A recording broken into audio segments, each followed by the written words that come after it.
열심히 목표를 두고 온 힘을 다 쏟아 부으면서 살아볼 필요가 있습니다. 왜냐하면요, 인생은 우리가 한 번도 살아보지 못한 미지의 길을 가는 것이기 때문입니다. 또 그뿐만 아니라 이 길은 우리가 두 번 다시 가볼 수가 없기도 하기 때문입니다. 열심으로 우리가 무엇을 이루기를 위해서 산다는 것은 어찌되었든 주어진 환경과 그 여건 속에서 최선을 다한다 하는 그런 뜻도 되는 것입니다. 그러니까 주어진 한 번의 나이고 인생의 기회를 최선을 다해서 살아보지 못하면 반드시 나중에 후회하게 될 것입니다. 우리는 그래서 열심히 살아서 나중에 내가 원하던 것을 손에 넣거나 아니면 내가 그토록 성취하기를 원하는 일을 이루어서 성공했다 할 수 있으면 정말 행복할 것이다, 그렇게 기대를 합니다. 그러나 혹도 그렇지 못하면, 열심으로 살았지만 성공하지 못하면 아마 우리는 불행할 것이다, 그런 생각도 하고 있는 것은 사실입니다. 아마 지금 이 자리에는 손에 잡고 싶어도 잡지 못해서 불행하다 생각하고 있는 사람도 있을 것으로 압니다. 오늘 읽은 이 성경의 본문은 그 시작이 다윗의 마지막 말이다, 그렇게 되었습니다.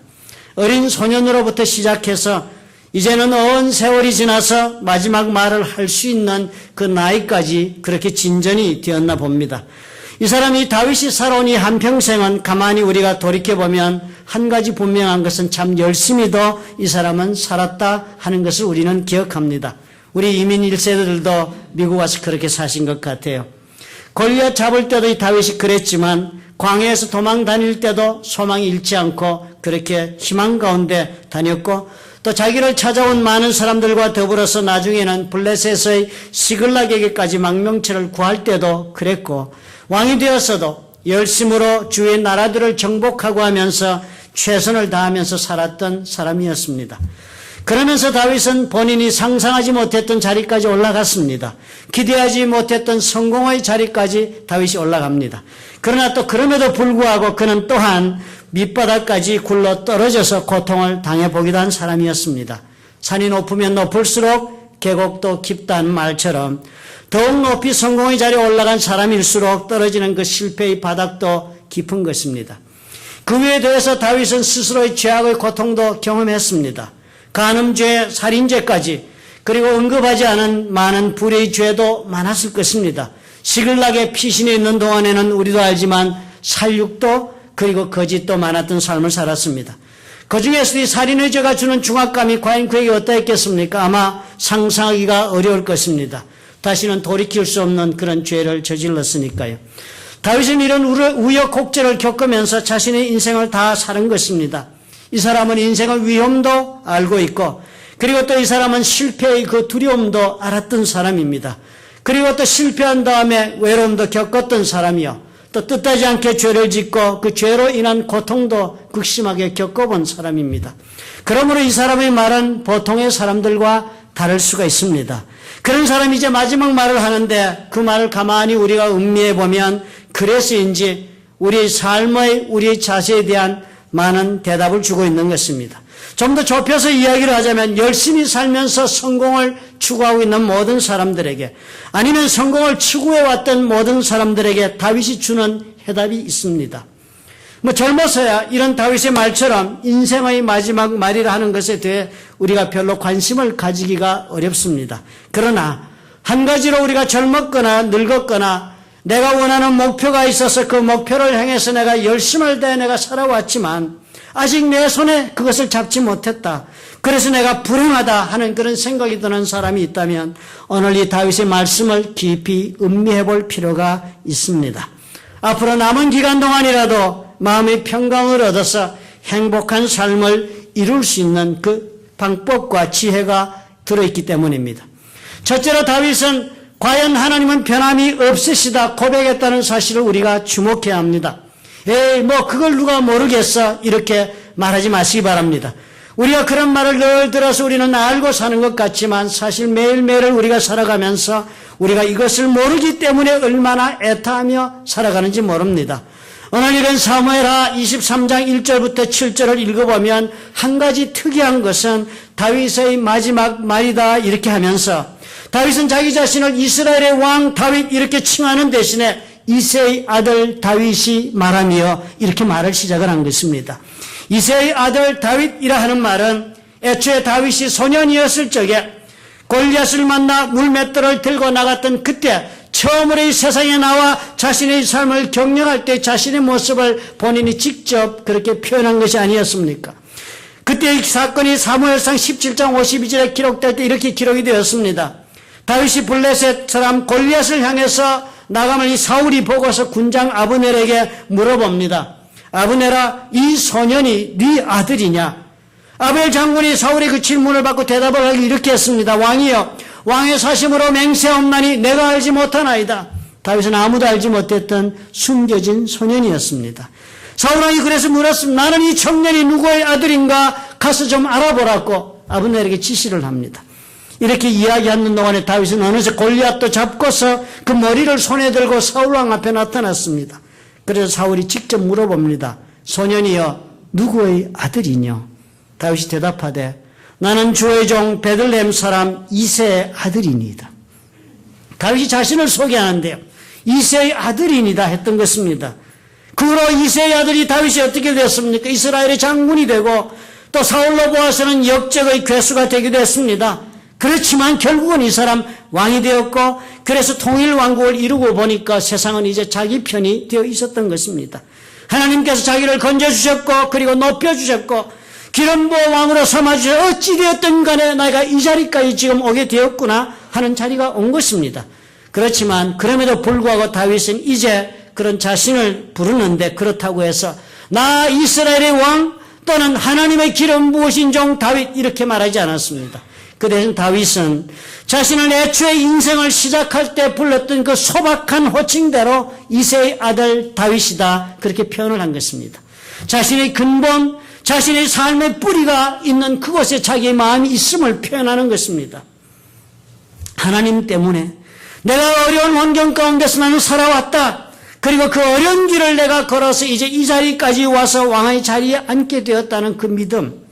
나는 단지 아무리 왕이 되고 아무리 어떤 사람이 된 것 같다 할지라도 실제로 나를 보면 나는 하나님 앞에서는 오로지 하나님 손에 쓰임받은 한 사람에 불과하지 더 이상이 아니다라고 스스로를 인정하기 때문에 이스라엘의 왕 다윗이 아닌 이새의 아들 다윗으로 자신의 인생을 시작할 때의 다윗 이제 그 다윗일 뿐이다라고 고백한 것입니다. 사실 다윗 얼마나 열심히 살았습니까? 언제나 사람들 앞에서 겉으로는 최선을 다해 온 힘을 쏟은 것 인정받는 사람이었습니다. 또 속으로는 어쨌습니까? 그럼에도 불구하고 언제나 자신은 스스로 자신을 다스리고 억제하고 인내하고 절제하면서 살아온 인생이었습니다. 그 사람.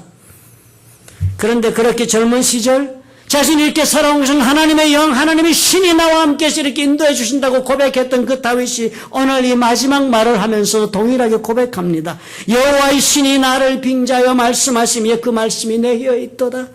그 하나님의 신에 감동하여 내가 보니까 이러다 이스라엘의 하나님이 말씀하시며 이스라엘의 바위가 오늘도 내게 말씀하신다. 그것이 다윗의 고백이었습니다. 이스라엘의 하나님, 이스라엘의 바위. 그 예전에 골리앗을 칠 때 그 하나님이었습니다. 그 하나님이 지금도 여전히 나의 하나님이시다 확인하는 것입니다.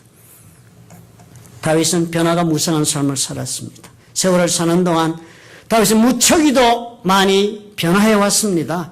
목동에서 장군으로 변신했고 그리고는 도망자로 그리고 또 왕으로 그리고 이렇게 사람이 변해온 것입니다. 순진한 소년에서 노련한 정치가로 파란만장한 삶을 살았습니다. 그 변해가는 자신의 입장을 따라서 그 순간순간마다 그는 자신의 온 힘을 다 쏟으면서 살았습니다. 그 과정을 지나는 동안 힘들게 살았을 것이에요. 그렇지만 다윗이 이제 고백하는 것입니다. 나 그렇게 인생을 열심히 온 힘을 다해 달려왔으면 많은 변화가 내 속에 있었지만 그럼에도 불구하고 이제 돌아보니까 하나님은 여전히 그 옛날 골리앗 칠 때 그 하나님 지금도 동일하신 반석의 하나님이시다. 골리앗 잡을 때나 내가 광야로 도망 다닐 때나 그리고 이제 왕이 되었을 때나 내가 하나님 앞에서 떳떳하게 섰을 때나 죄를 지어 떨어졌을 때나 성공하여 만사 앞에 칭송을 받는 높은 자리에 올라갔을 때나 맨발로 쫓겨가면서 수치와 수모를 당했을 때나 우리 하나님은 여전히 하나도 변한 것이 없었다. 나는 그토록 현실에 따라서 변해가면서 살아온 것 같은데 그 세월 동안 우리 하나님은 여전히 변함없이 처음의 모습대로 반석이시구나. 내가 이것을 발견했다는 것입니다. 다윗의 이 고백을 저와 여러분이 마음속에 깊이 받아들일 수 있다면 우리 삶에 평강을 얻을 수 있습니다. 어쩌면 엄청난 위로도 우리가 받을 수 있을 것입니다. 저와 여러분의 고민이 무엇이었습니까?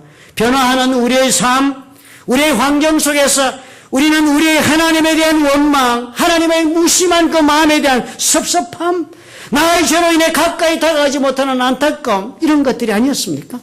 흔들리는 세상을 따라서 함께 흔들려가는 내 믿음이 문제가 아니었던가요?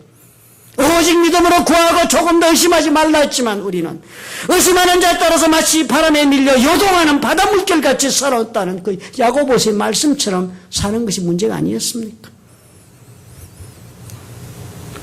내가 믿을 것이 없다 생각이 들어 모든 것이 의심되니까 하나님도 의심하게 되고, 그래서 우리가 고뇌하고 몸부림치며 살지 않았던가 하는 것입니다. 다윗이 우리에게 오늘 이 말을 해주는 것입니다. 환경이 변하고, 그래서 환경 따라 세월 따라 사람도 변하고 있는 것 같지만, 그래서 모든 것이 다 변하고 많은 것 같지만 하나님은 여전히 너의 반석이시다. 하나님은 여전히 그 옛날 너와 함께 인생을 시작할 때처럼 너를 사랑하시고 너를 여전히 보고 계시며, 그래서 여전히 너에게 힘주시면서 오늘도 너를 인도해 가신다는 것입니다. 우리가 이것을 잊지 맙시다. 하나님은 내가 산의 정상에 올라가 앉아 있을 때나, 아니면 내가 계곡의 바닥에 떨어져 있을 때나, 아니면 내가 힘이 왕성하여 나무의 뿌리를 뽑을 수 있다 할 때나, 아니면 나 이 무능한 자리에 주저앉아 아무 힘도 없이 탄식하고 있을 때나 여전히 동일하신 나의 하나님이요, 여전히 나를 사랑하시어 그 사랑으로 나를 인도해 가신다는 사실을 우리가 잊지 말아야 합니다. 그렇다면 선택하시면 되는 것입니다. 달려도 내가 원하는 목적지에 이르지 못해서 숨가쁘고 피곤한 인생이 되었다면 그만 우리는 하나님, 변함없으신 나의 하나님 앞으로 돌아가시면 되는 것입니다.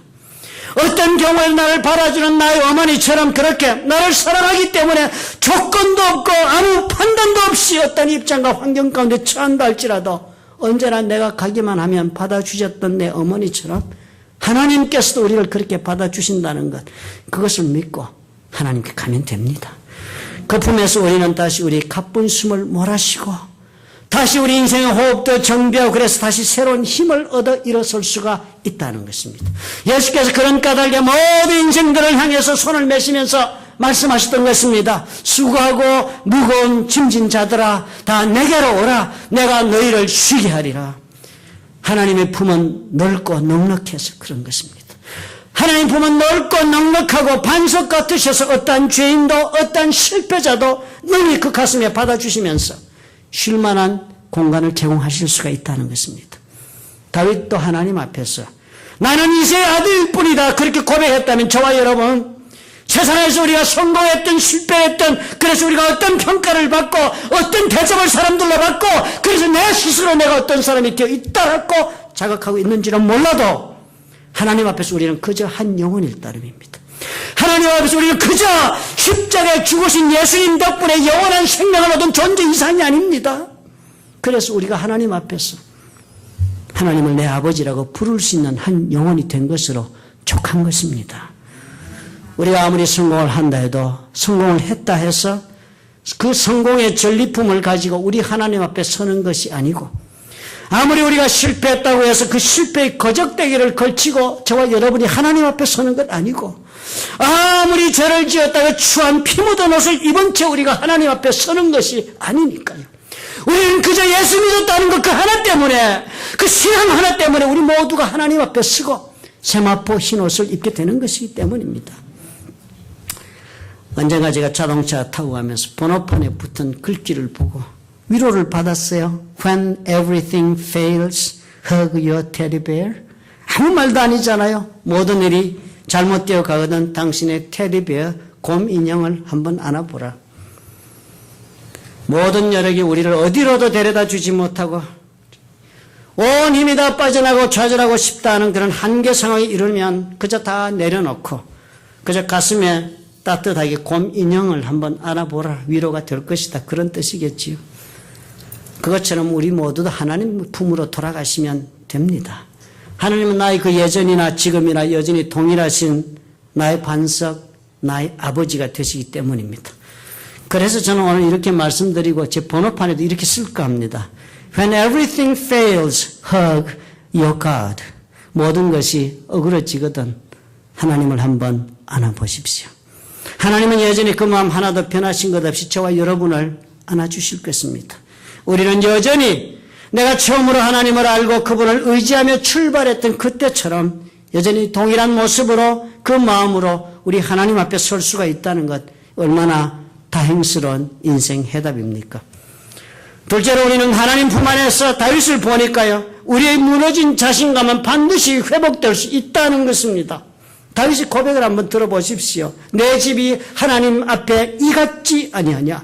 하나님이 나와 더불어 영원한 언약을 세우사 내가 그냥 사는 것이 아니라 하나님은 나에게 계획과 약속이 있다 하시는 것입니다. 만사에 구비하고 만사의 나라에금 살아갈 수 있도록 갖추게 하시고 견고케 하셨으니 굳건하게 서서 나갈 수 있도록 하나님 붙잡아 주시니까 나의 모든 구원과 나의 모든 소원을 어찌 이루지 아니하시랴. 하나님 이루신다는 거예요.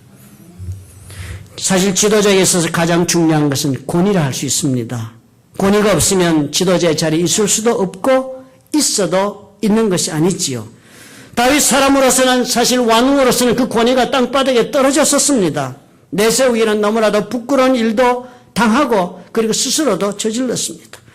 목숨만을 부지하기 위해서 한 짓도 많았습니다. 다윗은요. 블레셋에 처음으로 피해갔을 때는 미친 사람 짓도 했고 그리고 사람들 앞에서 수도 없이 모욕도 당했고 했으니까 사실상 다윗의 측근에 있는 사람들이 볼 때 남아있는 무슨 특별한 권위라는 것이 있을 수가 없습니다.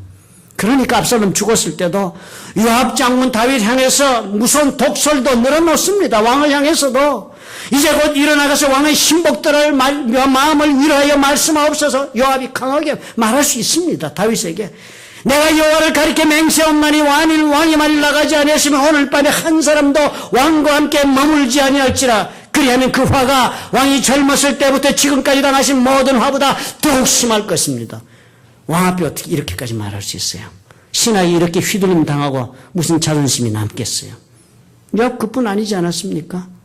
다윗이 아브넬 세우려고 하자 다윗 몰래 죽이고 아마사를 살기로 했는데도 죽였던 사람이 요압이. 다윗의 지시를 무시하고 제 뜻대로 이렇게 할 수 있었던 것도 다윗의 권위가 얼마나 땅에 떨어졌는가를 보여주는 단적인 증거가 되는 것입니다. 다윗 그러니까 이런 자리에 살면서 더 이상 나는 이것을 할 수 있다 저것을 하겠다 이런 말하면서 살 수 있는 사람이 되지 못했습니다. 그렇지만 이제 다윗이 하는 말은 그렇다고 해서 아무런 자신도 없는 나약한 내 인생을 사는 것이 아니다. 나의 모든 구원과 나의 모든 소원을 어찌 이루지 아니하시리라. 하나님이 이루신다는 거예요. 하나님께서 해주신다 확인합니다. 내가 하겠다가 아니라 내가 할 수 있다가 아니라 하나님께서 이루어주신다. 자신이 있습니다. 사실 우리가 우리 자신을 돌아보면 언제나 우리는 마지막 할 말을 잃습니다. 그렇지 않아요? 내가 과연 무슨 그런 일을 할 수가 있겠는가 하는 생각이 듭니다. 그래서 우리는 참으로 모든 것을 손을 놓기 쉽습니다. 아무것도 할 수 없다는 자신을 발견하게 되면 곧 우리는 자신감을 상실하고 그러면 곧 무기력하게 주저앉고 마는 것입니다. 그러나 이 다윗이 배운 것은 무엇이에요? 인생을 살아보니까 사람이 한다고 해서 다 되는 것이 아니더라 하는 것입니다. 하나님께서 하고자 하시면 사람들이 아무리 무엇라고 해도 될 일은 되고 만다 하는 그 믿음이 다윗의 가슴에 새겨진 것입니다. 열심히 달려본 사람이 체험하는 진실이 한 가지 있습니다. 내 손으로 열심히 온 힘을 다 쏟으면서 인생을 노력해서 살아온 사람들은요, 체험상 배운 것이 있습니다. 과연 그렇게 다 살아본 후에 무엇을 이루었나고 돌아와서 자신의 노력을 정산해보면 한 가지 발견하는 것은 열심히 살아오는 동안에 내가 목표한 걸 얻지 못해서 내가 다 놓치고 싶었다 그런 가슴이 철렁한 일이 생겼어도 가만히 돌아보니까 가만히 따져보니까 아니 하나님께서 엉뚱한 것 내가 상상하지도 않았던 것을 오늘 나에게 주신 것이 있지 않는가 발견한다는 것입니다. 그러니까 다윗이 자신 있게 말하는 것처럼 저와 여러분도 말할 수 있게 됩니다. 하나님께서 결국은 나의 소원을 어찌 이루지 아니하시랴 우리도 말할 수 있게 되는 것입니다. 우리가 이런 자신감을 가지고 하나님을 바라볼 수 있도록 우리 하나님 허락하십니다. 달려가면서 헐떡이면서 손을 뻗으면서 내가 잡지 못한 것을 우리가 손을 넣고 바라볼 때 우리 하나님 우리에게 뭐라고 말씀하시겠습니까? 빌립보서 2장 13절은 현대적으로 이렇게 설명합니다. 너희 안에서 행하시는 하나님이시니 자기의 기쁘신 뜻을 위하여 너희로 소원을 두고 행하게 하신다. It is God who works in you. 네 속에서 일하시는 분은 하나님이지 너가 아니다. To will, 첫째로 뜻을 갖게 하시고 and to act according to his good purpose. 그의 좋은 목적을 위해서 행동으로 네가 나갈 수 있도록 해주신다. 뜻을 품게 도와주시고 행동할 수 있는 힘을 주신다는 것입니다. 자신감은 언제나 여러분 무너져 나갑니다. 내가 만든 자신감. 조금씩 끼어져 나가서 자신감이 무너지든지요. 아니면 사람에 따라서는 와장창 무너져서 쓰러지기도 합니다. 열심히 살아가면 갈수록 끼어져 나가는 것은 스스로 품었던 내 자신감입니다. 끼어져 나갑니다. 살면서. 그 반면에 새롭게 얻어지는 것은 하나님 의지하는 마음이라는 거 우리가 다 살아보면 다윗처럼 고백해서 알게 됩니다. 하나님의 품에 기대어 본 사람만이 고백하는 말씀이 있지요. 바울, 고린도전서 15장 10절에 기록한 바울의 말이 그 말이었습니다. 나된 것은 하나님의 은혜로 된 것이다. By the grace of God, I am what I am. 오늘 내가 이렇게 된 것은 하나님의 은혜로 되었다. 나에게 무엇이라도 조금 지금 내가 이룬 것이 있어 보입니까? 그렇다면 그것은 내가 한 것이 아니요 하나님께서 나에게 주셔서 오늘 이것이 있습니다 라고 바울이 고백하는 것입니다. 다른 이유가 아니지요. 내가 무슨 옳아서도 아니고 내가 무슨 일을 잘해서도 아니고 하나님께서는 아무 공로도 없고 자격도 없고 능력도 없고 정말 사람들의 이런 무시받에 마땅한 나를 그저 하나님께서 그 품으로 달려왔다는 것 하나 그것 받으시고 나에게 아무 대가를 요구하지 않으시고 베푸신 선물이었다. 그렇게 고백하는 것이 바울의 고백이었습니다. 우리가 잘 아는 미국의 작가 뿌리라는 소설을 써서 유명 인사가 된 사람 알렉스 헤일리의 이야기가 있습니다. 우리는 이 사람이 대단히 위대한 작가가 된 것으로 생각하고 있습니다. 사실 또 그렇게 나중에 살았지요. 그렇지만 사실 이 사람의 삶을 보면요. 그 정도의 삶은 누구나 살 수 있을 것 같은 인생을 살았습니다. 대학교 중퇴했습니다. 공부를 하기 싫어서. 공부를 못해서도 아니고 공부하는 것도 의미도 없고 인생에 무슨 의미 있는 일도 찾지는 못하고 해서 부모님이 공부 다 시켜주는 때려치워버리고 그냥 놀고 집에 들어와서 그냥 퍼져 있으니까 아버지가 그 아들을 보다 못해가지고 야 너 이렇게 살 바에는 군대라도 가라. 우리 그런 집들 돌아 있잖아요. 그지요. 그래서 아들을 군대로 쫓아보냈습니다. 코스트 가드로. 보통 이렇게 쫓겨가면 아들이 군대 가서 정신 바짝 차리고 한 2년 하고 나와서 그 다음에 지 갈 길 가잖아요. 공부도 하고. 그런데 이 알렉스 헤일리랑 들어가서도 그냥 퍼져서 20년을 살았습니다. 군대에서. 코스트 가드 쫄병으로. 20년 살았어요. 그래서 아마 지겨웠던지 나와가지고 그 다음에 직업을 잡았는데 잡은 직업이요. 글 쓰는 그랬습니다. 사람들 만나 인터뷰 기사 작성해서 잡지사에 내는데 그 일한 잡지사가 플레이보이 매거진이었습니다.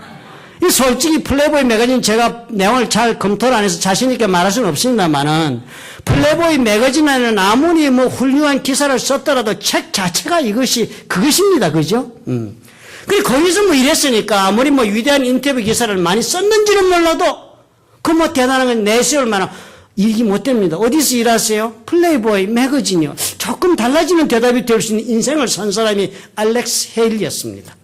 그러다가 소설을 하나 썼어요. 이 사람 소설 2개인가 3개인가 쓰고 말해 그중에 딱 한 가지 뿌리가 유명해졌습니다. 그런데요, 그 소설이 The Roots, 뿌리라는 소설을 쓰게 된 것입니다. 그런데요, 소설 써가지고 또 잘 풀려나간 것이 아니었습니다. 소설을 썼더니 그 내용이 알려지면서 The African이라는 잡지를 표절했다 그래고 고소를 당했습니다. 그럼 고소를 당해서 본인은 완강히 부인했죠. 나는 The African이라는 소설을 본 적도 없고 들은 적도 없다 막 부인했는데요. 증인들이 막 나타난 거예요. 루트 쓸 때 나하고 의논하면서 더 아프리칸 얘기를 물어본 사람이 알렉스라고 막 친구들이 다 반대 증언을 해줬습니다. 그럼 완전히 망신을 당하고 재판에 졌어요. 그래서 합의하고 그저 돈을 물어주고 끝났습니다. 그런데요, 아무것도 아니기 전에 망신당한 인생이죠. 꿈없이 살다가 플레이보이 잡지에 글이나 써주고 그랬다가 사는 사람인데 이렇게 또 표절까지 돼가지고 이렇게 망신까지 당했는데 그 책이 어떻게 된 판인지 베스트셀러가 되기 시작을 한 것입니다. 1976년도, 96년도. 그리고 1997년도에는요, 너무나 책이 잘 팔리고 유명해지니까 플리처, 이 글 쓰는 사람들이 주는 상이 플리처상이, 문인들은 플리처상이 최고의 상이거든요. 플리처 보드에서 특별상을 하나 만들어서 줬습니다. 상도 받고. 그리고 그의 ABC 방송에서는 이 더 루츠라는 소설을 사가지고 미니 시리즈를 만드는 것, 저와 여러분이 보고 열광했던 것입니다. 그 후로 37개 언어로 이 책이 번역돼 나가서 책이 글로벌라이즈 되니까 사람도 글로벌 인물이 됐습니다. 싸이처럼 그냥 온 여기저기 루츠, 알렉스 헤일리 유명한 인사가 됐습니다. 그렇게 되니까 알렉스 헤일리 어떻게 됐습니까? 20년 동안 군대에 있고 뭐 하던 이 삶은 다